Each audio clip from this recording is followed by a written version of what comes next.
Salut tout le monde, c'est Nuki Studio. Alors on se retrouve pour une nouvelle vidéo. C'est un épisode de la série d'Animateur saison 1. Alors aujourd'hui on va parler de Tony Scott. Donc, je te laisse commencer. Tony Scott est un réalisateur et producteur britannique qui est né le 21 juin 1944 à Northfield et qui est mort le 19 août 2012. Voilà. Donc le frère cadet de Ridley Scott, on en parlera dans une prochaine vidéo. Donc Tony découvre le 7e art à 16 ans quand il jouera dans le premier court-métrage de Ridley Scott. Du coup ce court-métrage sera Boy and Bicycle. Diplômé en art graphique de la Sunderland Art School et du Royal College of Arts de Londres, il se passionne pour le cinéma lors des études complémentaires au Leeds College of Arts. En 1973, les deux frères fondent leur propre compagnie de production publicitaire RSA durant plus de 10 ans. Donc durant plus de 10 ans, chacun réalisera des centaines de publicités et développera son style propre. Donc en 1982, Tony Scott passe au long métrage avec Les Prédateurs en 1983. Et donc le succès, il le connaît de façon fulgurante 4 ans après avec Top Gun, donc en 1986. Oui. Et donc, réussite phénoménale et au box-office. Alors il va une consécration de Tom Cruise au panthéon des stars hollywoodiennes et première association avec le célèbre duo Simpson, dont Simpson et Jerry Bruckheimer.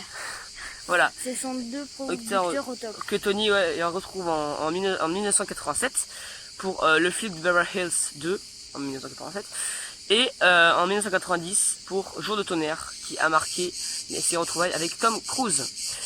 Donc en 1990 toujours, il dirige Kevin Costner dans Revanche avant de travailler avec Joel Silver, l'autre producteur de films d'action en vogue à Hollywood, pour Le Dernier Samaritain en 1991. Et maintenant, on va passer au top 5.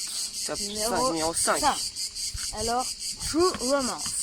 Alors, le jour de son anniversaire, Clarence Worley rencontre la splendide Alabama dans un cinéma miteux. Coup de foudre immédiat.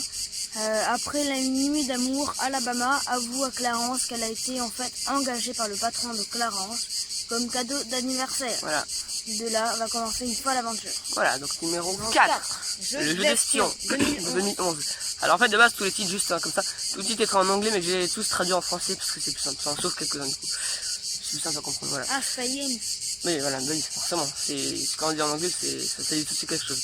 Donc, jeu d'espion en 2011. Donc, sur le point de prendre sa retraite, Nathan Muir apprend que son ex-partenaire vient d'être capturé en Chine, alors qu'il préparait l'évasion d'un détenu étranger. Alors, accusé d'espionnage, Tom sera exécuté dans les prochaines 24 heures. Donc, peu de temps, voilà. Les hauts dirigeants de la CIA craignent une crise internationale et donc leur refusent de porter secours à l'agent. Et du coup, eh bien, ce qui va se passer, c'est que Nathan il va se lancer dans une mission personnelle, solo, pour tenter de sauver la peau d'un de ses meilleurs hommes. Voilà. Numéro 3. Man on Fire en 2004. Alors le Mexique est en proie d'une vague d'enlèvement. Certaines familles engagent des gardes du corps pour assurer la protection de leurs enfants. C'est dans ce contexte que débarque à Mexico un ancien agent de la CIA, John Krasinski. Ce dernier se voit proposer un job inattendu, bodyguard de Pita Ramos, fille de l'industriel Samuel Ramos. Après bien des années, la fille, pleine de curiosité et de vitalité, insupporte John par ses questions personnelles. Après bien des années, celle-ci retrouve le goût de vivre. C'est alors que Pita est kidnappée. Pas grave. John se lance à la poursuite des ravisseurs. Voilà. Numéro 2. Donc ça c'est plein de choses. Donc numéro 2, Le Dernier Samaritain en 1991. Détective privé, alcoolique et cynique, John Allendeck fut autrefois un héros de service secret. Donc sa carrière a tourné court comme celle du footballeur noir Jamie Dix qu'il a rencontré dans une boîte de nuit où se produit Corée. Donc l'assassinat de cette dernière va lancer les deux hommes dans une enquête difficile et musclée. Et voilà, et là c'est pas mal de choses. Numéro 1. Top Gun en 1986. Alors, jeune as du pilotage et tête brûlée d'une école réservée à l'élite de l'aéronavale, US, Top Gun. Pete Mitchell dit Maverick tombe sous le charme d'une instructrice, alors qu'il est en compétition pour le titre du meilleur pilote. Alors, on espère que cette vidéo vous a plu.